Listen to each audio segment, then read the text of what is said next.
오늘 첫 번째로 기도할 제목은 회개와 성령 충만을 놓고 기도하는 시간을 갖도록 하겠습니다.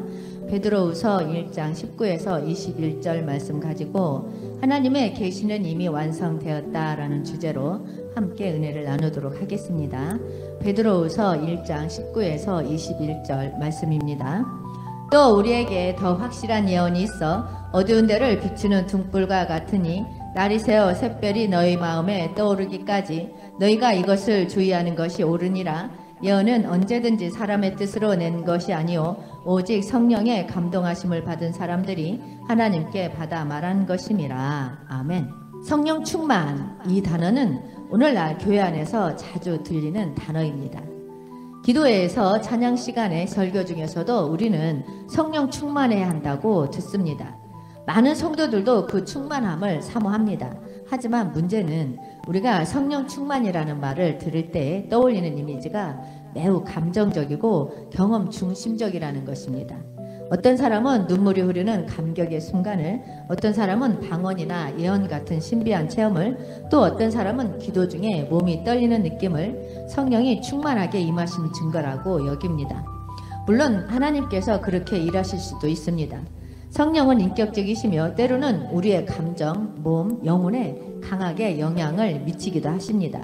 그것이 잘못됐다는 것이 아닙니다. 그러나 성령 충만을 감정적인 체험과 동일시하는 것에는 분명한 문제가 있습니다.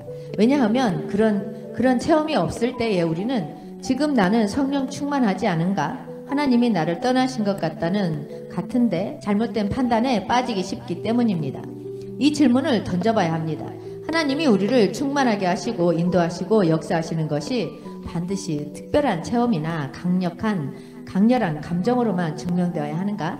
오늘 우리는 이 질문을 가지고 사도 베드로의 고백을 다시 들여다보려 합니다. 베드로는 평생에 걸쳐 놀라운 초자연적인 체험을 한 사람입니다.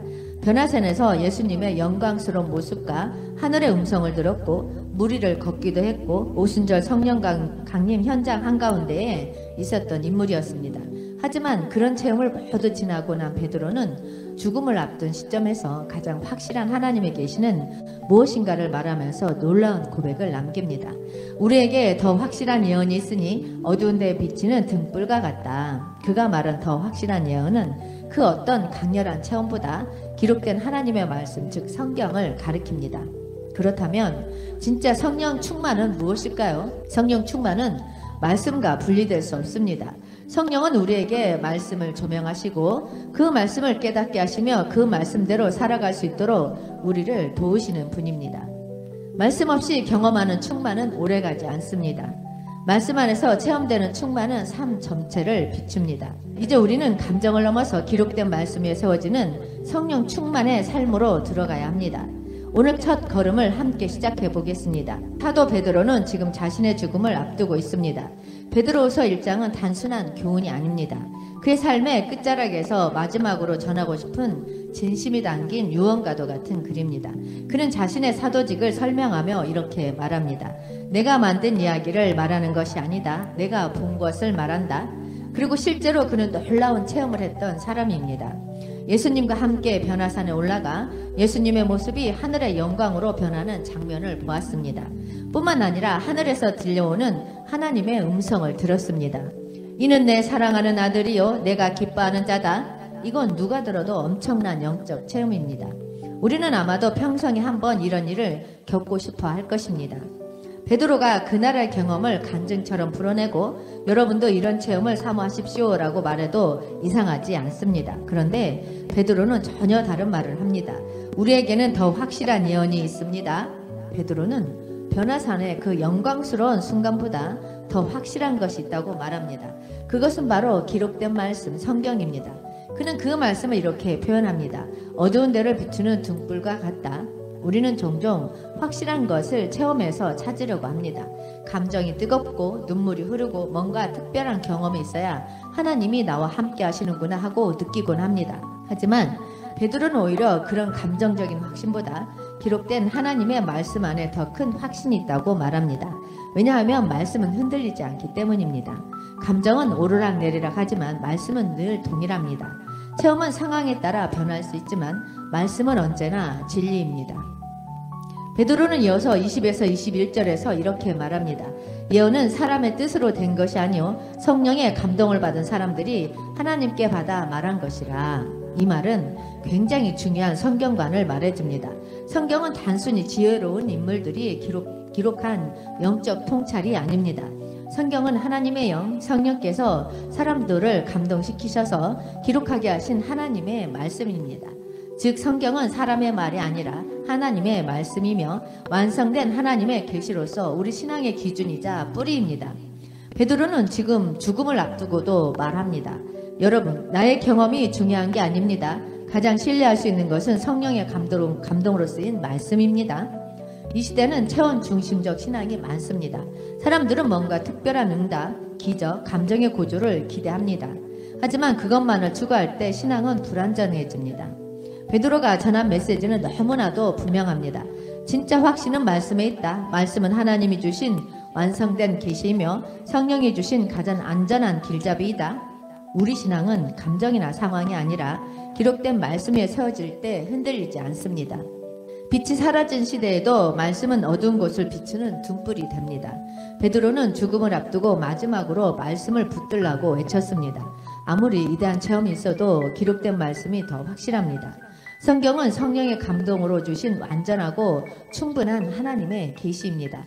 그러므로 우리는 말씀을 읽고 묵상하고 순종함으로 흔들리지 않는 신앙을 세워가야 합니다.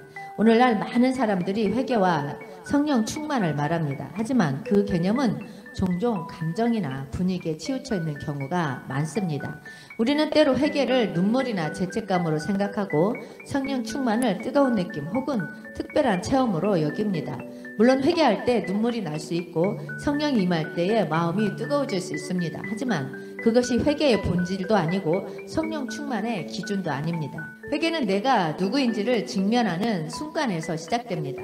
그리고 그 직면은 하나님의 말씀 앞에 설 때 일어납니다. 말씀은 우리의 내면을 꿰뚫습니다. 숨겨진 죄를 드러내고 가려진 자기 중심적인 동기를 밝혀냅니다. 사람의 말이 아닌 하나님의 말씀이 내 안에 죄를 비춰줄 때 그때 비로소 진짜 회개가 시작됩니다. 히브리서 4장 12절은 이렇게 말합니다. 하나님의 말씀은 살아있고 활력이 있어 좌우에 날선 어떤 검보다도 예리하여 혼과 영과 및 관절과 골수를 찔러 쪼개기까지 하며 또 마음의 생각과 뜻을 판단하나니. 아멘. 이처럼 회개는 말씀 앞에서 나의 죄를 인정하고 내 중심이 무너지고 다시 하나님께 방향을 맞추는 것입니다. 많은 사람들은 성령 충만을 말할 때 감정의 고조나 예배의 분위기를 먼저 떠올립니다. 하지만 성령은 혼란이나 불확실한 소리로 우리를 움직이시는 분이 아닙니다. 성령은 언제나 하나님의 말씀을 통해서 일하십니다. 그 말씀을 깨닫게 하시고 그 말씀을 기억나게 하시고 그 말씀대로 순종할 수 있도록 힘을 주시는 분입니다. 예수님께서도 요한복음 14장 26절에서 이렇게 말씀하셨습니다.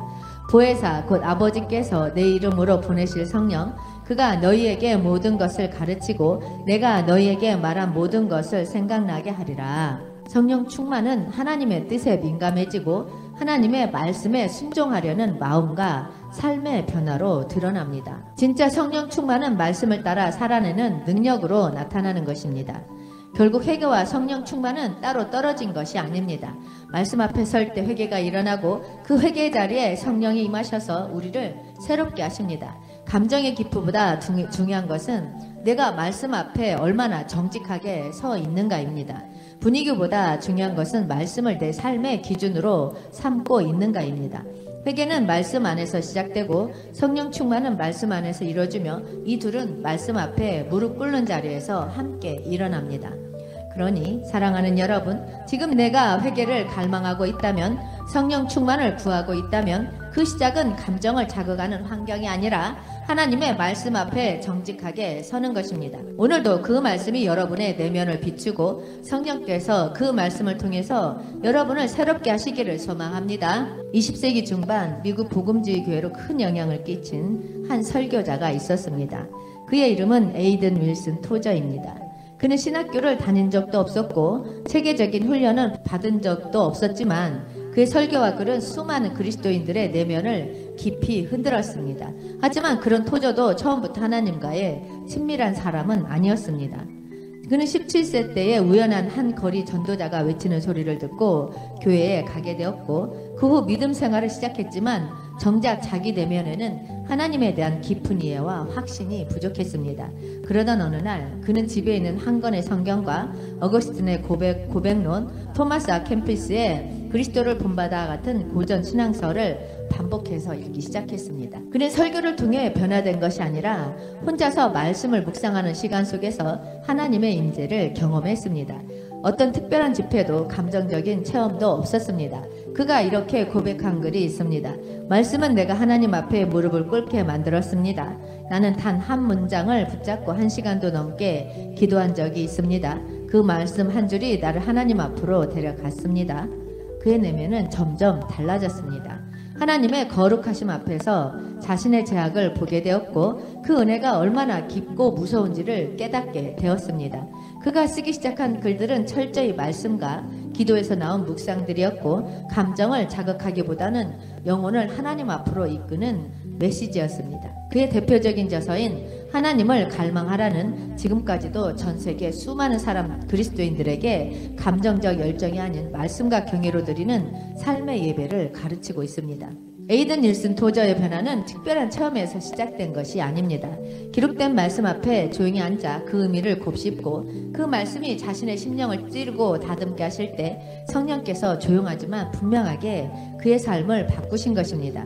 이것이 바로 성령 충만의 진짜 시작점입니다.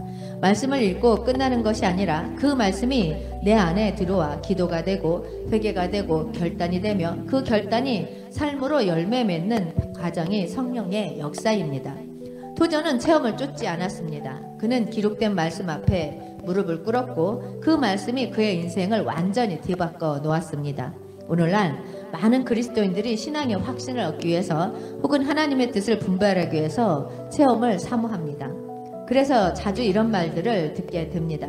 하나님, 제게 이렇게 말씀하셨어요. 어젯밤 꿈에 어떤 장면이 보였는데 하나님의 뜻이 보여주신 것 같아요. 기도 중에 마음이 갑자기 뜨거워져서 주님이 말씀하시는 줄 알았어요. 이런 이야기들을 들으면 우리는 쉽게 감동을 받기도 하고 동시에 나는 왜 그런 경험이 없을까 하고 신앙적인 열등감을 느끼기도 합니다.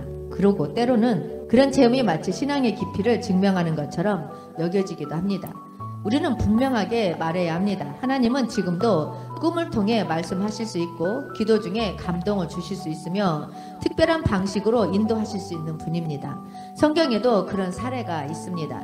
요셉은 꿈을 통해 계시를 받았고 베드로는 환상을 통해서 이방 선교의 문을 열게 되었고 바울은 환상 중에 하나님의 음성을 들었습니다.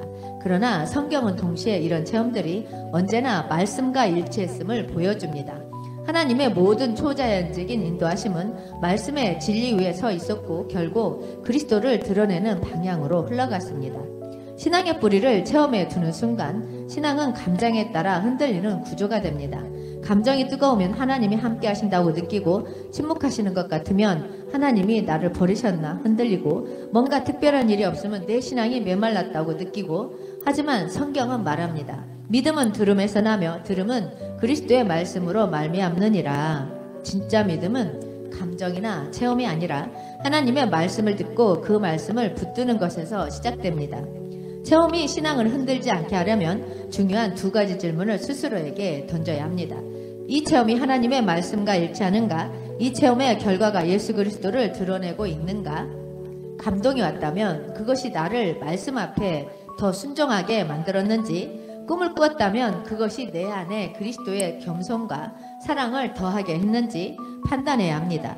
열매가 그리스도를 나타내지 않는 체험은 신앙을 미혹하게 만들 수 있습니다.